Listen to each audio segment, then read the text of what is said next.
Hey everybody, welcome to the Climate Dispatch this week. Dan Fingus, Executive Director of Vermont Conservation Voters. I'm here alone today. Unfortunately, Joey Miller is not joining us, but I'm so excited that we have with us today Speaker Jill Krowinski, who's going to tell us about what the state is doing to push back on the Trump administration and the attacks, and also just what's going on in the building when it comes to environmental stuff.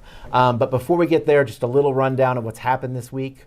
This week we held an Earth Day press conference and rally on Tuesday, which was Earth Day. It was a really great event with statewide, including the state treasurer, secretary of state, attorney general. We heard a statement from the speaker and also heard from Senate Pro Tem Phil Baruth. And hopefully you caught some of the coverage on that. We'll include some of that coverage in the email.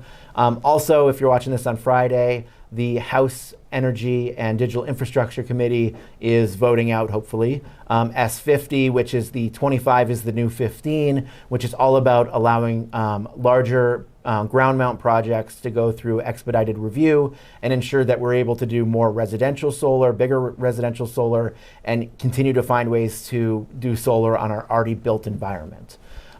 With that said, thank you for being with us, Speaker. Yeah, thanks for having me. Would love to hear. I mean, it's a fire hose of bad things coming out of Washington D.C. With EPA cuts. There's so many different examples. LIHEAP cuts. We heard an example that grants to protect children from toxics got cut this week. It's just like bad cut after bad cut. Would love to hear your thinking as the speaker of what we can do to be protecting Vermonters from these kinds of attacks, and just generally like what we should be doing on environmental and climate.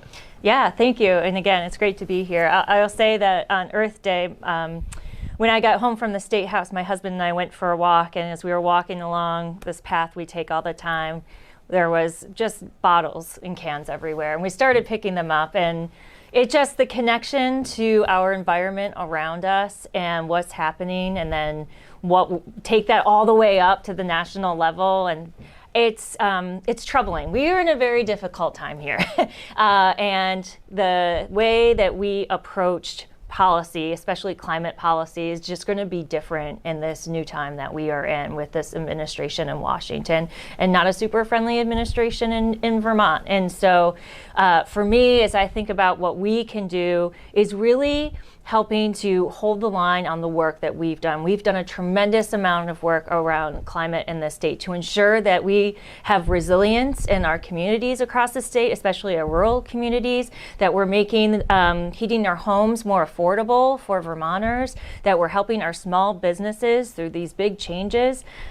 We've done a lot of good work, and now we need to let that work get implemented. We need to keep tabs on it to make sure that it's working the way we intended. We also need to ensure that some of the misinformation out there about what we've done is corrected, because there is a lot of it out there. And I think that's really frustrating, because a lot of the work that we've done actually helps lower costs for Vermonters, and that's really important, especially in our rural communities. And then thinking about the Trump administration, we really are going to need to be thoughtful in working with our statewide partners. For example, I know our Attorney General, Charity Clark, has been really out there doing really great work, joining different suits with different AGs across the country. That's really important. I think for us, we have to closely monitor what is being cut or not funded, or policy changes, and really understand the impacts on our state and what rises to be a priority for us to take action on. And a lot of this, every day it's something else, and the timelines are different, and so we're really keeping a close eye on it. And then I think as we get closer to the federal budget moving, we'll be able to more quickly respond. But in the meantime, our committees are holding hearings on the different cuts, what's coming, so that we can be ready at the right time to respond to it. But I know it's so stressful out there for communities, and especially the FEMA cuts now. I know our communities are concerned, and I want them to know that we have their backs. Well, I really appreciate that. Appreciate how much leadership you've provided over the last many years and number of bienniums on the climate work and the needs we have. I live in Plainfield myself, and so the FEMA money is very, very important, and knowing that you all are on top of that is really, really crucial. We end these every week with a call to action.